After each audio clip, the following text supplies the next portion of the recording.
I want you to meet Jim Atkinson. Jim has lived with the story that at 16 years old, he tried to take his own life and he survived. The story that comes forward is one of great inspiration. The things that he's had to go through, the fact that he couldn't join the military because at 16 years old, he didn't think there was any other way to survive. And when that was all over and he physically healed and began to mentally and emotionally heal, he realized how much he wanted to live. Welcome back to the Metamorphosis Project Podcast. I am Tina, your host, and today I have with me an amazing person that has a story like no other. Jim Atkinson, thank you so much for coming on the show to share your story. I mean, this is a lot of people that go through what transpired in your life as a teenager usually are not able to tell their story. Well, hi, Tanya. Thank you for having me on your podcast today. It is a tremendous honor and a chance to amplify my story and discuss what goes on every day in our country. Thank you so much. So tell us a little bit about, first, let's talk a little bit about what your mission is right now. I want to start there, and then we'll get into the why of why this is your mission. But what is your mission as of today? Thank you for asking. The purpose in my mission today is to draw attention to the knowledge gap that exists between the people who are trained to help the people who are in crisis and the people who are in crisis. I have understood for a long time that we lack a social messaging for existing help, suicide prevention out in our communities. And so that's where I'm drawing attention with my books, my signs, standing out in public spaces, is to be a symbolic message of hope for people who are spiraling privately. And I, for one, appreciate when people step out of their comfort zone, because it is not comfortable to go and stand in the median with a sign that says, "I'm here to help," or "Here's where you can find help." My sign that I started this year came about, I'm sure we'll get into, in 2012 and 13, and I became aware of this dire need for messaging people in crisis. And so after reaching out to many, I would say the pillars of society, businesses and churches, and asked them to hang a sign out front, and after hundreds of attempts, only 5 acknowledged me. I decided to take it upon myself and be that sign. That's really kind of sad that public spaces where people go in all the time. I mean, like, we live in the same community, and so, and that's how we met, was we found each other on Facebook via a mutual event that we were both interested in. And I know that there are signs up at our local grocery store in the parking lot, and but they're not very big. No, They don't stand out. they don't. Most signs you'll find typically are on top of bridge overpasses. Even Facebook and Meta and Google have a forward thinking that certain keywords will trigger the 988, talk. There's help available. But the everyday, where people are coming, going, the confluences of, where the roads are, there's really nothing. And that's where the people are that are suffering in silence. They have a mask of normalcy and they hide. And that's the person I'm trying to reach. Yeah. Yeah. And I know a little bit about that mask, because when I got to the point of knowing that I needed help, I had thought about not really ending my life, but hurting myself enough so that I could get a break. But what I was thinking of doing could have absolutely ended my life. And when I was in that space, I didn't see where I could reach out for help. Like, I knew about 988. I knew about, calling the hospital or trying to get a therapist on the phone or whatever, like, but it all just seems so daunting and hard to do. Yes, they say that the heaviest thing to pick up is a phone when you're in crisis. Yeah. Yeah. And I love that you can that 988 you can also I think you can text as well, right? You don't have to just call, you can text as Correct. well. Yes, Um they make that barrier very easy to step yeah, into, and that's absolutely phenomenal. Yes. yeah. So first of all, thank you so much for stepping out to show people that they're not alone. And I care. even though we step out to show people that we're not alone, they don't always see us. No, yeah, they don't. Yeah, so take us back, if you will, to when you were 15, 16 years old and you didn't see the help that was probably around you, but you didn't see it because of where you were at. I say in my, and that's a good question, and I'm glad you asked it. It began, I always tell in my writing or when I get a chance to speak or on interviews, I talk about it starts with a thought. And that thought becomes like a seed.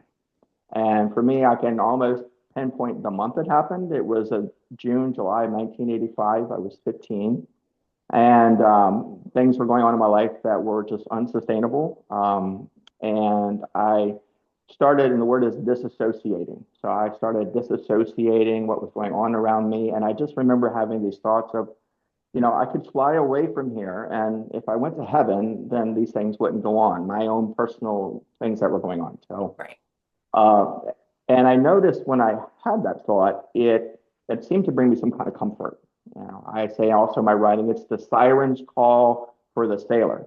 The sailors are out in the ocean, and the mermaids they roll up and they invite the sailor to step out overboard. They're intoxicating. They sing a beautiful melody. And so in my mind, I started entertaining the thought, and the more I entertained that thought, the more that thought took root in my mind, and it started to develop its own. I literally looked at it as my friend. I can remember thinking when things were hard in my life, and it was my friend that I ran to. And around September of '85, I was a sophomore in high school, and I started shopping, what I call shopping for suicide. So in my writing, I talk about a funnel. And if you look at the data that the CDC puts out, they'll say like, 4% of the American population, adults, will give strong consideration to suicide. So that's about 12 million Americans. And so I had, started thinking about it, and I started going down through that funnel. And I started entering in the planning, where it really starts to take over how you think.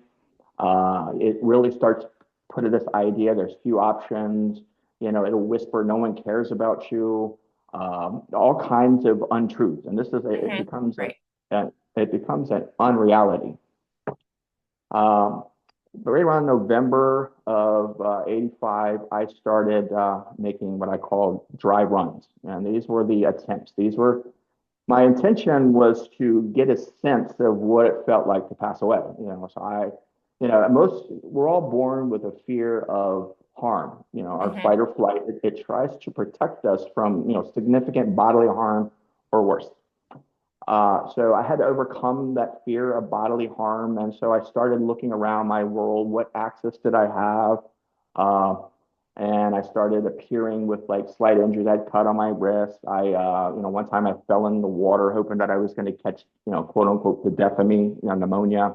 Right. But nobody really was picking up what I was going on. I was showing like these erratic injuries, these erratic accidents. I would talk openly about giving things away. I would talk openly about like, well, I'm not going to be here for graduation. And I was really at that point bargaining, with God, faith, anybody that would listen to me. Like if someone says, hey, what's going on in your life? Can I help you? That would have made all the difference in the world. Right. And it never happened. Uh, uh, my father was, owned a lot of firearms, and there were firearms all in my house. And I decided right around Christmas of 1985 that I had settled on what I was going to use. I was going to use a firearm. A firearm is the number one leading cause of suicide-related deaths in our country. So here's the part that I really need people to listen and listen carefully about when it comes to suicide. Once I settled on what I was going to do, I became very peaceful. Mm-hmm. I became almost joyful because I knew in my mind that the suffering was done. And I think people miss that.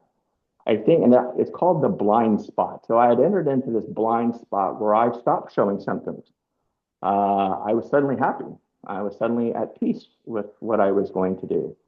We lived in a very rural community. There were more dried out cornfields and horse paddocks and house here and there. There was a small mountain in front. And I even decided on a type of firearm or gun I would use. And I decided on a date. And that date was going to be Memorial Day weekend, 1986. And I say in my writing that if you're planning suicide, you're making attempts at suicide, you are one crisis away from a successful suicide. One crisis. This is how significant it is. This is why it's imperative that we allow people to reach out for help, that we have access to the 988 system, that we make it safe to talk about. Because when people are trying to hold that space in their mind, it becomes very dangerous. Mm-hmm. And I was one crisis away from what was about to happen to me. And that crisis happened on Thursday, January 24th, 1986. And when that crisis happened, I had already had my plan laid out. The next day, I got home from school. I stepped off the school bus. I went into my house. I wrote out my suicide note. And I went into the gun cabinet and I pulled out a rifle.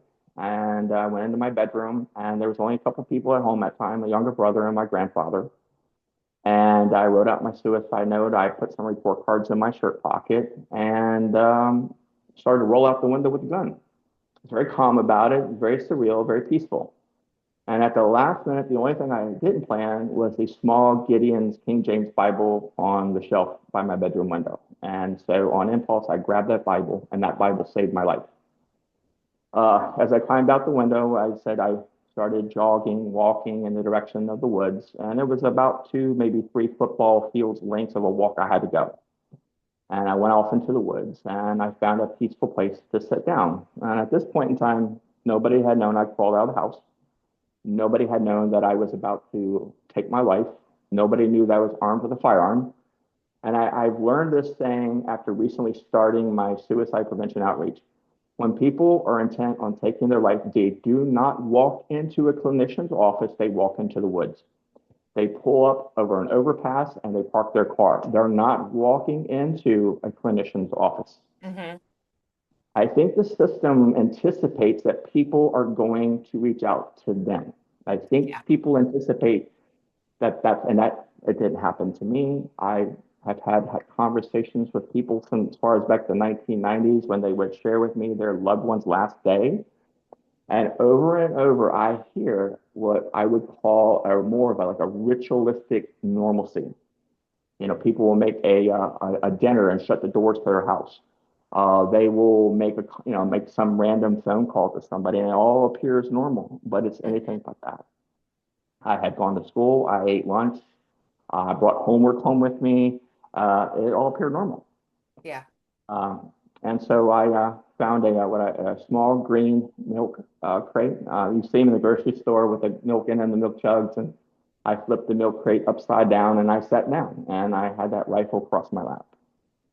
And this is why my heart is for anyone out there who is suffering with suicidal ideations and people who do take their life, because I know what it feels like to sit there with a rifle. You know, the clinicians and, they're the ones, they're the professionals that help people, but it's the suicide attempt survivors that have been there. You know, I Mm-hmm. know what it feels like to sit in a silent woods with a loaded firearm. At the last minute, though, I started to get really scared. I said, I can't do this. I decided to walk home. So I turned around, I got up, I walked back in the direction of my house, and then I realized that the circumstances going on in my life made it untenable for me in my mind at the time.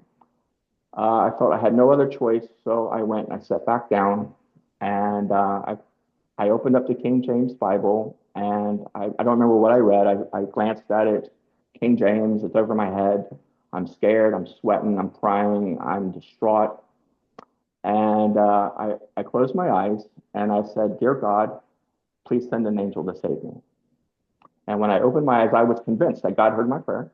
I was convinced I was going to see a burning bush.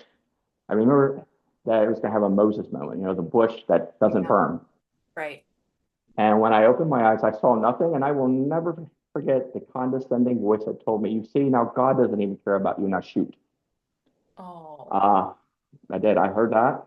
And I very calmly, methodically put the bullet in the chamber, racked it, spun it around, and put my thumb on the trigger. I looked up at the sky and I pushed the trigger. Mm. And when the kinetic energy hit me, it seemed to linger for an eternity. And I realized a lot of things about suicide in that moment. And I tell people in my writing when I have the moment to talk, there were things about it that I could never plan for. I had never experienced what it feels like to die a violent death. Um, I had no appreciation of what it meant to really live. Um, I learned that life is a gift. And I say in my writing, the reason why life is, because you'll say, people, oh, living is a gift, living is a gift. But in my writing, I explain it out. When we're laying on a couch with like COVID or the flu and, we're like bronchitis for like a week, we think, well, I'd like to get up and have my normal day-to-day life, but I'm sick. And then we realize that we've taken our health for granted. Life is the same way. Every day we get to get up and we get to decide the kind of people we're going to be. We get to decide how we're going to respond to our circumstances. We get to decide. It's the God-given agency that He gives all of us. But it was too late. Once the bullet leaves the end of the gun, it's gone forever. You can't bring it back. I was curled up in a fetal position. I was gasping. My initial response was I unzipped my coat and I looked down at my shirt and I saw a little bit of blood trickling out of me. And I thought, that's not so bad. I'm going to get up, walk home, take a shower, and nobody will know I just did this. I was in shock. And then when I went to start to move, I felt my body moving in unusual positions, started to lose my ability to breathe, and then the blood really started to flow, and then I got scared. And then I realized this one truth that I may die from this, but I was going to die fighting for my life. I heard a voice say to me, name a reason to live. And I know that was the Spirit of God talking to me. And though I had lived in a home that was difficult for me, I didn't know a lot of love. I knew that one day I could possibly be a dad and share love. And I said to this voice, I want to be a dad. And the voice said, that's a good reason to start crawling. And I army crawled and I dragged my bleeding body through the woods, fighting and saying, I don't want to die. I don't want to die. I don't want to die. It was a miracle that anybody heard me. My younger brother heard me. It's a miracle that the bullet didn't hit my heart or my spinal cord. And once I knew that EMS was coming for me, my brother had found me, I was in their hands. I had to fight for almost 2 hours. And by the time I got to the trauma room or our local hospital, I was almost expired. And the brutality of suicide, when I talk to I want to call out the AFSP, but I feel like sometimes I do because they want to sanitize a suicide attempt survivor's voice. But when I was laying in a trauma room and they were opening the surgical kit and they were getting ready to save my life in that moment, I understood that the next 5 or so minutes will decide the rest of whether I'll live or whether I'll die. And this is the reality of it. And this is why I stay on street corners. And this is why I've been in interviews. And this is why I have lost sleep, because I know what happens. And I want to spare other human beings from that. It is inhumane to not say anything. I woke up alive. I woke up right around the time I think Chicago Bears played in the Super Bowl with the fridge, and my life was never the same. I had scars. I had, but I was alive. Yeah. I knew I was alive, and so that's what taught me about the first part of the suicide, I guess, story, and that was, what it is. And the second part was how society would treat me as a suicide attempt survivor. Mm. Yeah, we'll get into that one in just a minute. But I want to circle back real quick to Sure. I wrote down the happiness phase. And Sure. that was when you make that commitment and everything just feels peaceful. And Yes, I it is. have, we hear all the time that from the families who have lost their loved ones to suicide, we hear all the time, like, I had no idea he seemed so happy. It And is a, go ahead. it's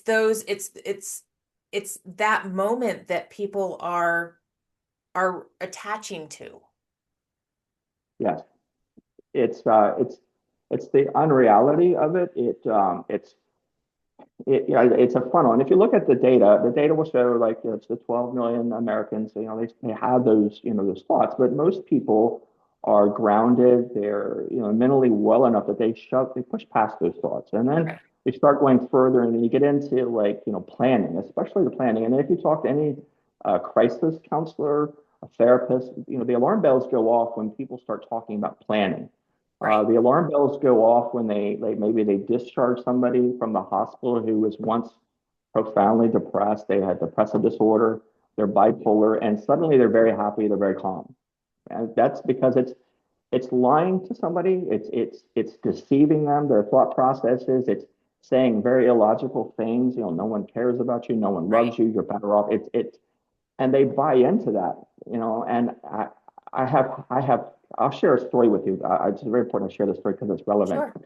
In 2014, I was on a simulcast interview. I was on about 200 stations nationwide, and I was basically having a very similar interview that we're having today. And I was talking about my books, and I got off the air, and I don't sell a lot of books, and so I could tell in real time though if somebody had bought one of my paper versions off Amazon. I was really excited as a writer, and you always flatter the idea of someone's reading your book. What I didn't know was that someone's life hung in the balance based on what I said. And a month after my interview, I got an email from a mom. She was suffering with profound postpartum depression. And this depression was telling her, that she was not a good mom and that she'd be better off dead. And so she started in the process of finding a certain cliff to leave the side of. She started making final arrangements, and she was really deep down in this process. When one day she was going into a grocery store, right before she got out of the car, she heard my interview and she wrote down the name of my book. And she said that if this guy can talk me out of taking my life, I will. And she bought my book. That was the book that I sold. She read my book, and when she got to the part of regret, and she never considered that she may regret leaving the side of the cliff, and realize that there's no coming back from what she's done, and it's too late. Yeah. But as I read her email, she was describing that unreality, that reality was lying to her. She did share with me that she let her husband know that she had been suffering and what she had been planning, and that they had gotten into some counseling and some medication, and that she thanked me for saving her life. I don't know who she was, but it just talks about that unreality.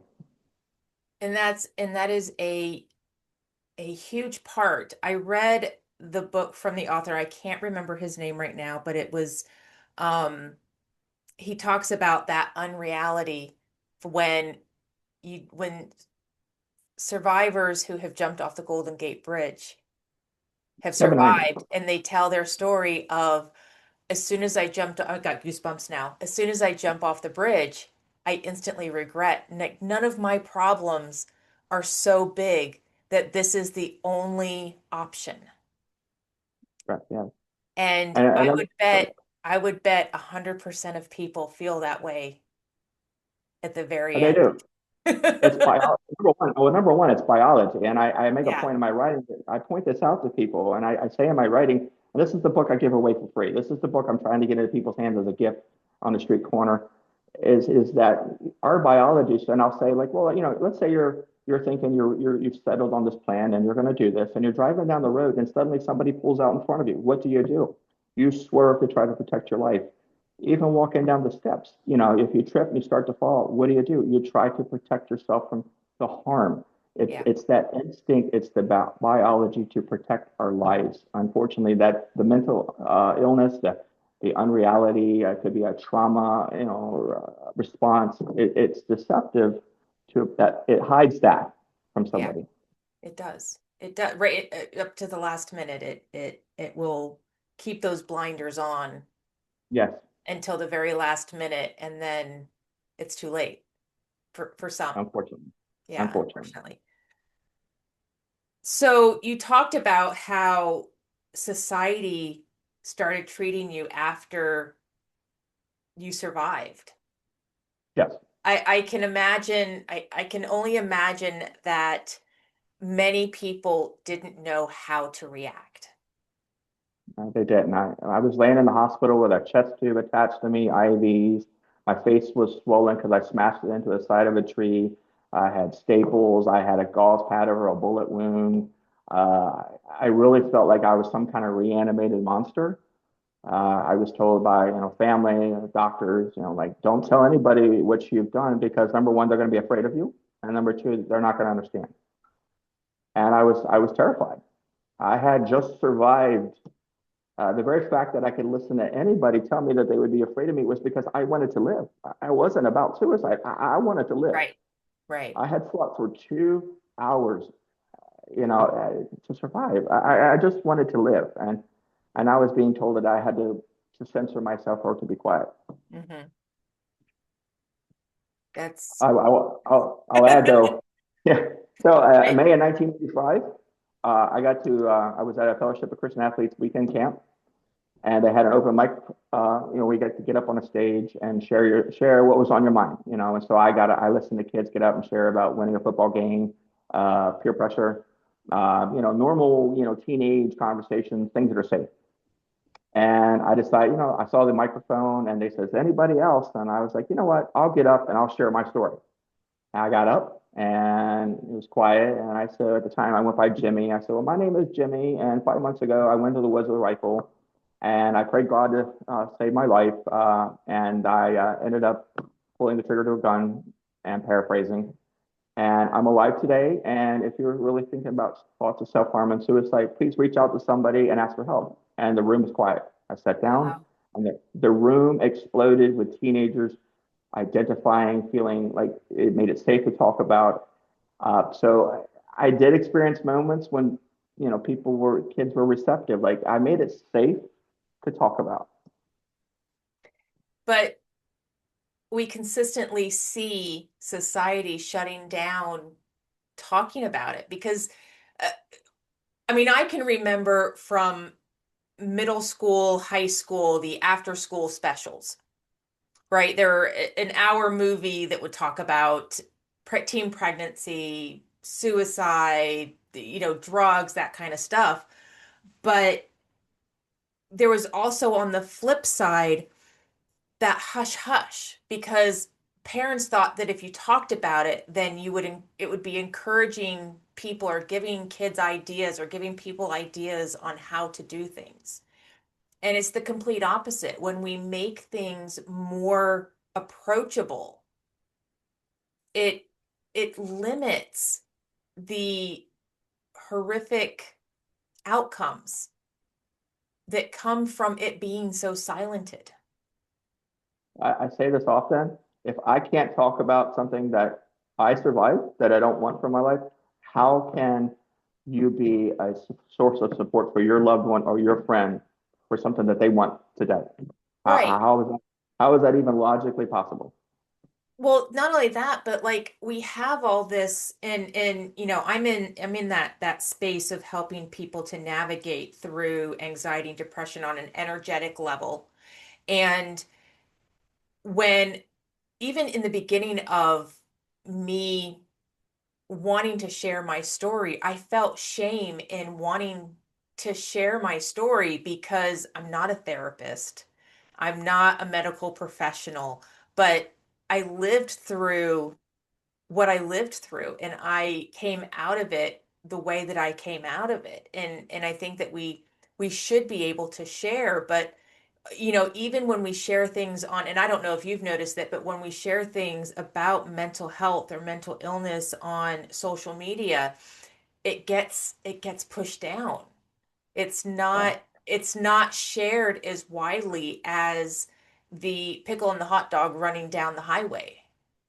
hmm I started my, I guess my outreach on September 6th. I started editing my books back in March, and I wanted to, my book is an intervention. The Hmm. sign is an intervention. I envision standing on like a median with a sign. I'm only out there because, again, I know the depth of the pandemic, that or epidemic that's going on, and the silence. A suicide prevention message at the community level is basically having a fire escape. It's having a fire escape for the individual who's riding down the road at 40, 45 miles an hour, who is feeling profound despair and they're collapsing inwardly. That message, that sign provides a fire escape. Hmm. So when I started on September 6th, yeah, the anxiety that I had was off the chart. Yeah. This has been really an uphill experience for me since I started this. I've had I had 2 weeks ago, I had the police roll up on me. I didn't realize standing in the median was, against the law. I had seen the panhandlers. I have seen the advertising, and so I'm here to help people. I'm not out here Right. trying to you know, You're not selling and anything. You're not asking for no, money. It's yeah, no, you're sharing a message. I'm sharing from my trauma. I'm sharing because, again, I know what it feels like to sit there with a rifle in my lap, and I know what happens after those guns go off. Yeah. And I'm trying to keep that from happening. I make it abundantly clear, I'm not the expert. I am just a peer, and I'm trying to reach out to my other peers, and I'm trying to refer them to the people that can help. The deputy rolled out, and he said to me, he said, you need to move along. You get out of it. It was like I was being brushed aside. He didn't ask me what I was doing. Hmm. Didn't ask to see my ID. He said what I was doing was not welcomed anywhere in the county. I went and I sat in my car, traumatized for about 15 minutes. He rolled back up on me and he was like, well, what are you doing? And he asked me where I was from. He didn't ask to see my ID. And the whole time he never wants to see my ID. He saw the sign in the back of my car and he's like, okay, well, you just can't be out in the meeting. And I'm like, well, that's all you had to say. Right. You could have educated me.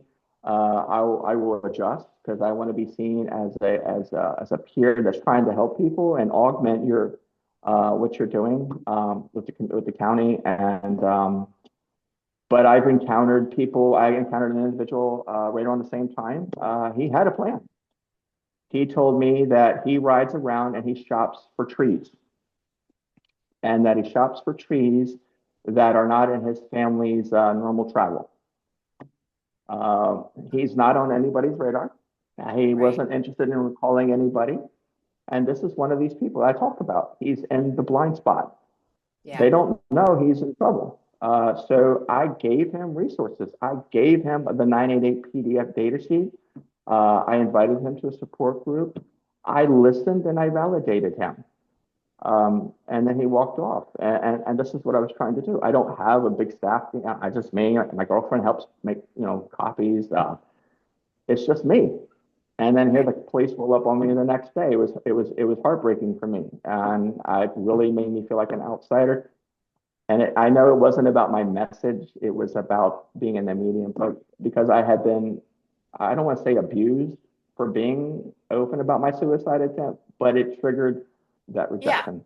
Yeah, because there's a level of shame that is put on those attempts that other people just don't understand, right? It's not a purposeful shame, but it's a shame that I would guess that we as humans take on because society says that that is just so wrong.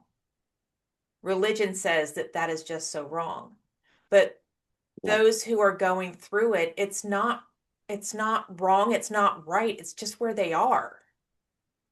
it's the level of pain and grief.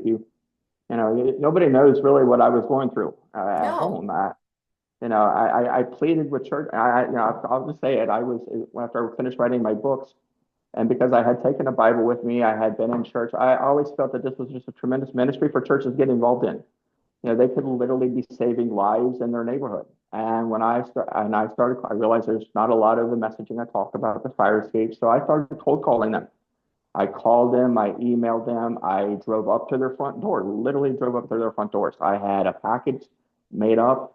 I knocked on the doors. I did it for about 2 years, hundreds of attempts, and five even acknowledged me. I mean, it's that few. The one, they invited me to speak. One adopted my system, and they actually said, hey, this works.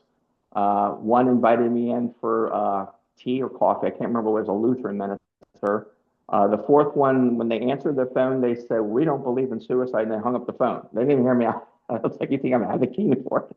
And the fifth Wow. one was yes, she picked up the phone. I got into like being the vacuum salesman. They're like, can I have 15 minutes of your time today? And as I started in, she said, well, we don't believe in suicide, and hung up the phone. And then the fifth one was a pastor down in Virginia somewhere. And he said to me after I shared what I was doing, he said, well, Jim, he said, it is a calling that needs to happen. He said, but unfortunately, the church won't know what box to put you in. And that's why they're not responding. What box to put you in? That's what he told me. He said, despite what we say that we like radicalized ministry, we like people and their brokenness to come as they are. He said, in reality, it's not true. And this is very raw. And this is where the people at their most deep brokenness and their deep pain is when they get to the point of suicide. And we're failing. He said, and that was the end of the phone call. He never asked me for my literature, never asked. No, that was it. Wow. Well, I'm so And, sorry and, and that, one other thing is, yeah, go ahead. go ahead. What I was going to say is, I wanted to take a picture of it, but I just didn't. If you go around now in front of churches, you'll see the toy drive signs everywhere. Yeah, And the holidays are always notoriously hardest on people. they are.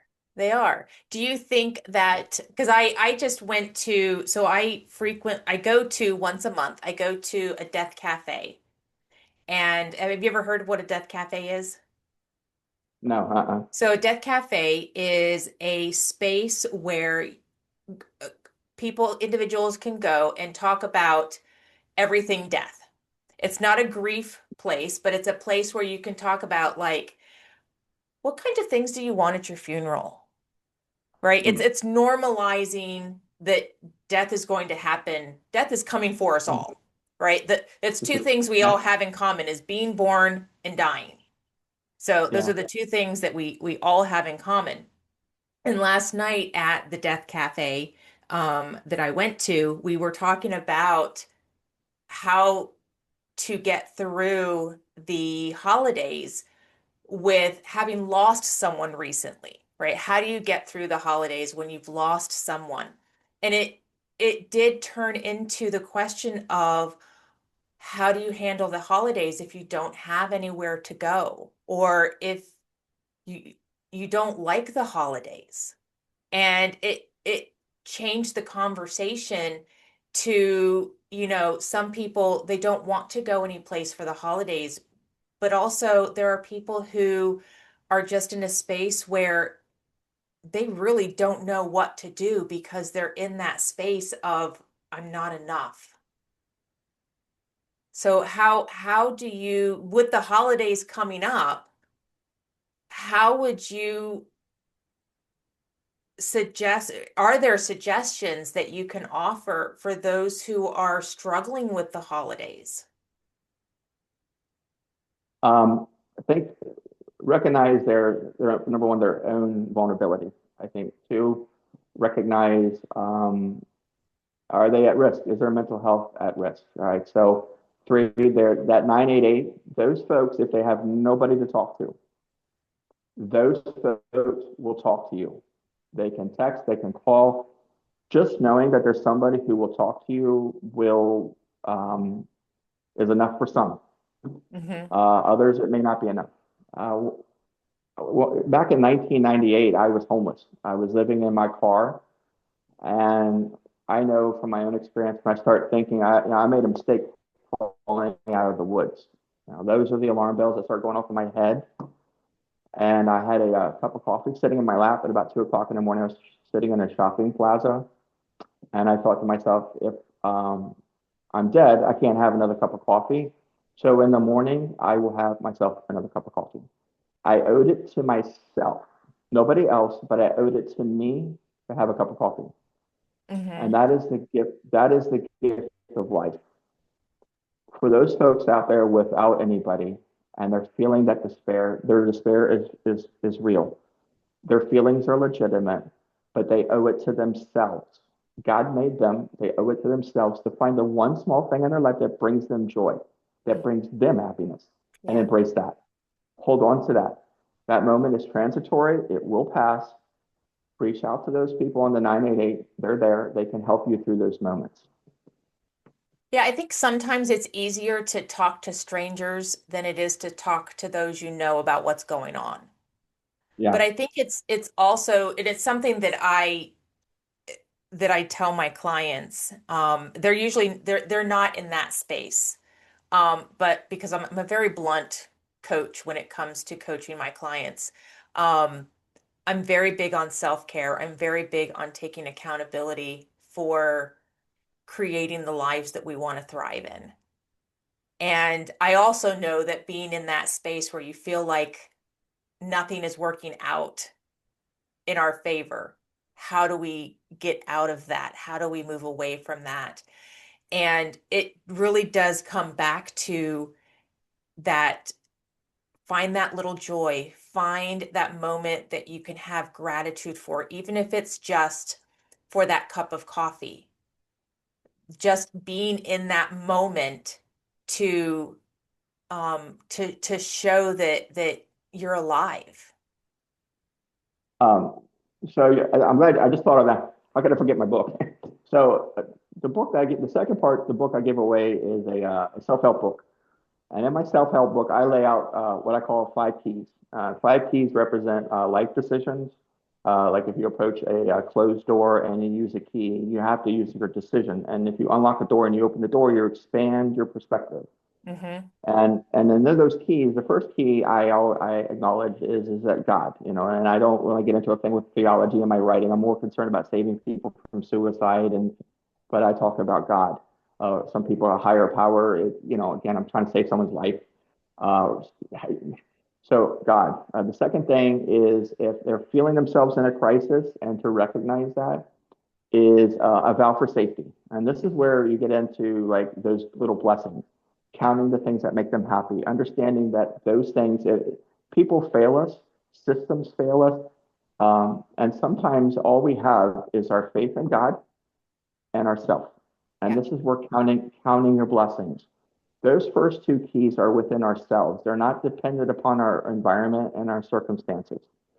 The third key I talk about is a buddy system. In my writing, I talk about like if you're like a tuna and you're out in the ocean, you're at risk. If you're a gazelle out in the Sahara, you're at risk. But if you run in a herd, if you swim in school, you're better off. And this is Yeah. if you access like the 988. So then you're creating your own buddy list, your own buddy system.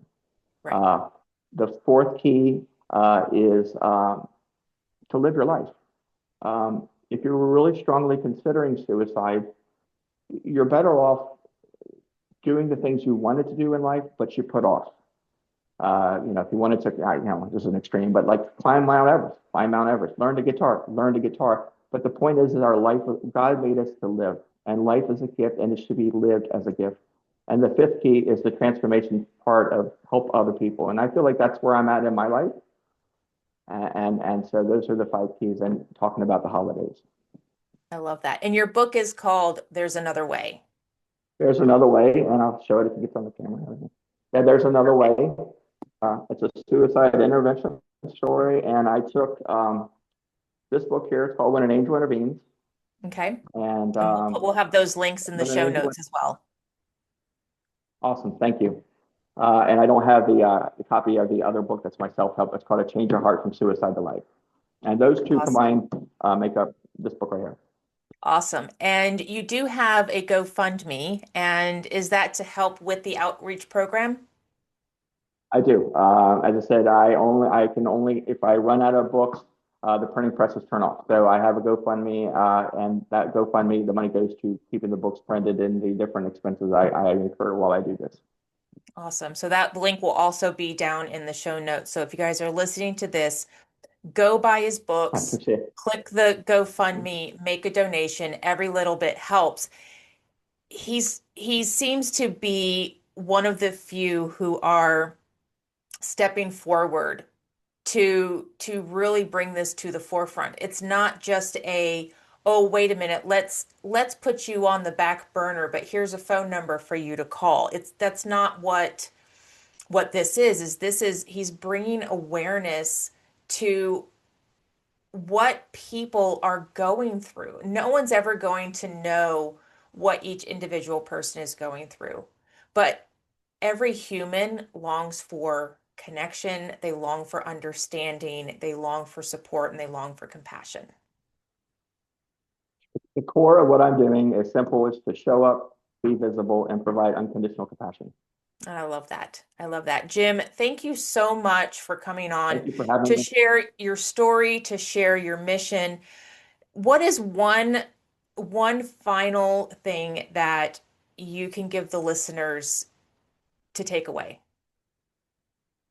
My message is always for the person that's suffering out there. I look at you as my friend. I look at you as my peer. I've been there through it. Though our stories are different, always remember the 988. That those people, that's a lifeline, and you owe it yourself to call and to reach out for help. Absolutely. Jim, thank you again so much for coming on. Thank you for having me. I appreciate it. Thank you. Thank you. Thank you so much for joining us on the Metamorphosis Project podcast. I hope today's episode brought you inspiration, joy, and a spark of empowerment.